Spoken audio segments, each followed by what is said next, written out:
C'est le bureau de l'Assemblée nationale au complet qui s'est déplacé ce mercredi 14 avril 2021 à l'hôpital d'instruction des armées ici à Cotonou où sont hospitalisés les membres des forces de défense et de sécurité blessés lors des violences préélectorales.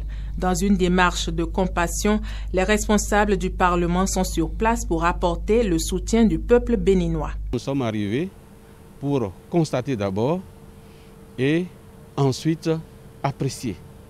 Et nous avons constaté effectivement que tous ceux qui étaient là sont des blessés par balles. Balles, armes de guerre comme armes de chasse. Ce qui est sûr, même si c'est les balles qui tuent les animaux, nous-mêmes, physiquement, ce qui peut tuer un lion, ce qui peut tuer un buffle, peut banalement alors déchiqueter un être humain. Donc il ne s'agit pas de dire que c'est arme de chasse, arme de guerre.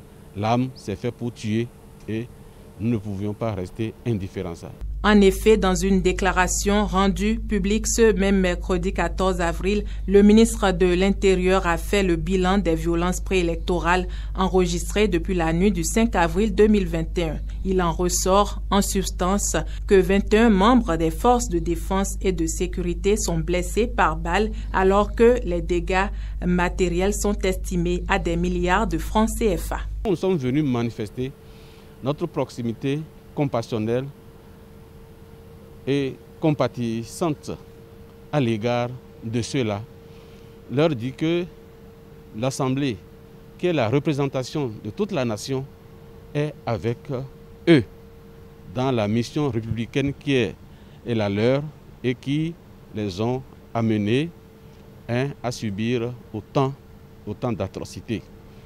Et manifester aussi notre compassion vis-à-vis de leurs familles, de leurs enfants. La grande famille d'abord, parce qu'un seul fonctionnaire au Bénin a derrière lui une multitude qui nourrit. Nous sommes venus manifester alors cette proximité compassionnelle vis-à-vis de ceux-là, de tous ceux-là, et leur dire qu'ils ne sont pas seuls, qu'ils sont avec toute la représentation nationale, qu'ils sont avec tout le peuple béninois.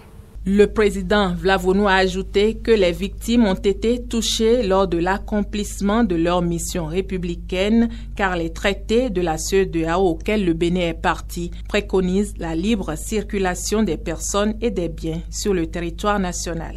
Pour finir, le bureau de l'Assemblée nationale a notifié son encouragement au personnel soignant de l'hôpital d'instruction des armées.